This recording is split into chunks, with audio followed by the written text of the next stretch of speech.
So today we're going to talk about a new favorite author of mine, and that is Jorge Luis Borges. I'm not too familiar with his background. That's something I'm going to actively study more. But what I know about him, one of the most successful, one of the most profound and well-respected Latin American artists of all time. Um, Born in Argentina, I'm pretty sure. Maybe I'm getting that wrong, but wrote mostly in Spanish and other languages as well. Didn't really stick to any one genre. I, so far in front of me, have his poems, his nonfiction writings, and his short stories. I'm sure to have the entire library of his work at some point in my life, but we got to start somewhere. So, what I really want to talk about Borges, and I really want to tell you about his style. And if you enjoy James Joyce, you will enjoy Borges. That's really what I have to say. And if that doesn't mean anything to you, then what I want you to understand is that Borges tries to recapture the dream of perception, the idea that life is unwinding, it is infinite, and that all things exist, but only one thing exists at once. And it's sort of this Taoist paradox, sort of this Gnostic or Sufi sort of wisdom, and it really has a lot of parallels with Khalil Gibran, or like I said, James Joyce, or William Blake, people like that, even Rumi to some regards. But what I appreciate most about Borges is his ability to kind of not shy away from any subject, always be willing to have a point, always be willing to have a take, always be willing to explore things. And it's that lust for life that exists in Borges' writings that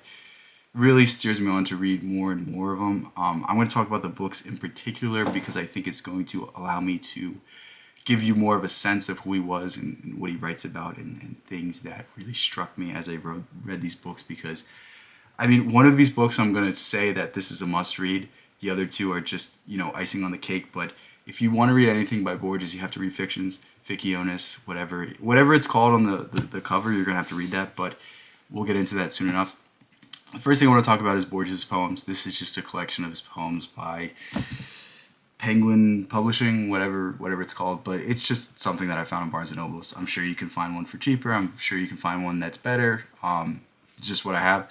But when I read Borges' poems, it reminds me a lot of Blake. It reminds me a lot of non-structured poetry. And I don't know if that's just because it's the translation, but in certain regards, I find this more impactful because when a poem isn't rhyming, that it's not bound by the rhyme scheme, it's not restricted in any ways, and it allows the imagery to be developed more. It allows you to use deeper and more mythic examples, and I think it really does a whole lot to allow the author to tell you exactly what they're trying to do, exactly what they're trying to say, and not in any way make them use certain syllables, make them use certain words, and kind of unbound them in a sense. And just flipping through these pages, you will have some of the most profound thoughts that you've ever had. I posted one on my story the other day. It was not on my story, on my community tab, and it's called Mirror. It's either called Mirror or Mirrors, and I'm reading that, and I'm like, Borges just encapsulated what we all experience looking into a mirror in our life, whether it's from a young age or whether it's an old age. And more or less, the entire point of the poem was that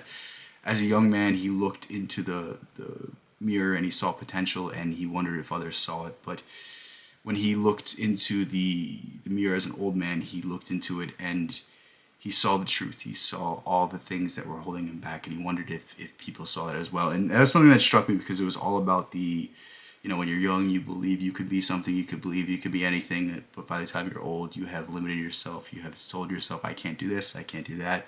Well, I'll start this when this happens. And it's almost like that guilt, almost that regret that we feel on our deathbed. And it was literally this much on the page, and I'm like, how are you able to say that much in so few words? And that just goes to show that the talent of this writer, the expertise of this writer. But now we get into the most interesting part of this video, which is ficciones or fictions.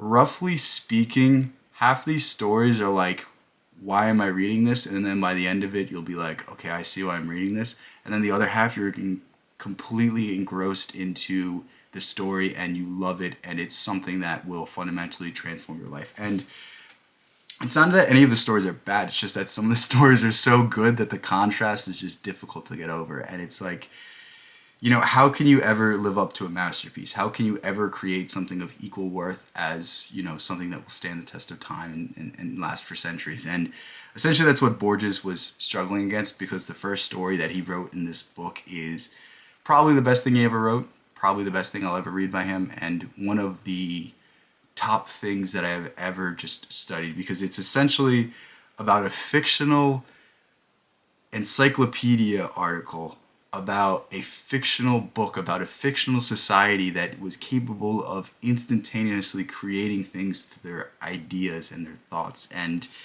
it's really so much about creativity and about having faith in creativity and having faith in the idea. And it's very similar to Blake. It's very similar to Neville Goddard and that sort of things. And perhaps that's why I enjoy it so much. But the imagery is so vivid, the depth of the story. He's writing about a world that is not real, but it feels real. It's almost Tolkien-esque in his ability to create a mythos that you believe in, and the depth of the stories are so tremendous. There's parts that are heartbreaking, there's parts that are surprising about this book, and there's also just an exploration of what it means to be human and what it means to be alive and what's the point of being here. And I highly recommend this book if you're going to read one book in any of in any of Borges's collections. If you're going to read any of his books, you have to be this book. I know that made no sense, but we will get into the last thing, because I think this is perhaps the coolest aspect of Borges, is that he wrote a lot of stuff. So this is Borges' nonfictions, and at one point in his life, he was supporting himself basically by being a movie critic, somebody giving his takes on politics, giving his takes on the world, explaining different things, and he was basically sending out these writings to different publications. And that's really what allowed us to have this book, because he wrote so many 1 to 2 page things on all these different subjects. And it's just cool. The parts of this that I've read so far have been extremely fascinating. It's cool to see him interweave the worldly events with his mythic scale, and it's awesome to read. And I really love when authors write different styles. I feel like when authors blend styles together, whether it's poetry, whether it's fiction, whether it's nonfiction, when you start blurring the lines between these genres, I think that's when you're really working with something special. Think of Tolkien. I just mentioned that. But Lord of the Rings, is it a story about heroes? Is it a story about this, or is it a story about creating a mythological world, and it almost feels like it's lived in? It almost feels like it has this history. There's like a Bible written for this mythical world. Like, you know what I mean? It's like when you're able to bring in more elements of reality into your fiction, then it creates something that kind of transcends all genres. And that's really my favorite style of work, and that's perhaps why I like Borges so much. But again, if you want to read a far inferior writer, I have a book out. It's the first link in the description. Really want you guys to pick up Borges. Hopefully I did a good job of explaining it, and as I study him more and more, I'm going to talk about him more and more, because he's certainly somebody that's inspired me already, and certainly somebody that is going to continue to inspire me for the rest of my life. So with that said, I love you guys so much. Thank you guys so much. Thank you guys for all the support. I'm going to get back to videos every day. I'm going to get back to streaming. All that stuff's coming. I just had to take a step back, think about things, and get my energy back, and get refocused. Sometimes it's good to take a step back, to evaluate things, to look at where you're going, look at the path you're going down, and redirect yourself, refocus yourself, repurpose yourself into something that is really worthwhile and is really aligned with your passion and your purpose. So with that said, I love you guys.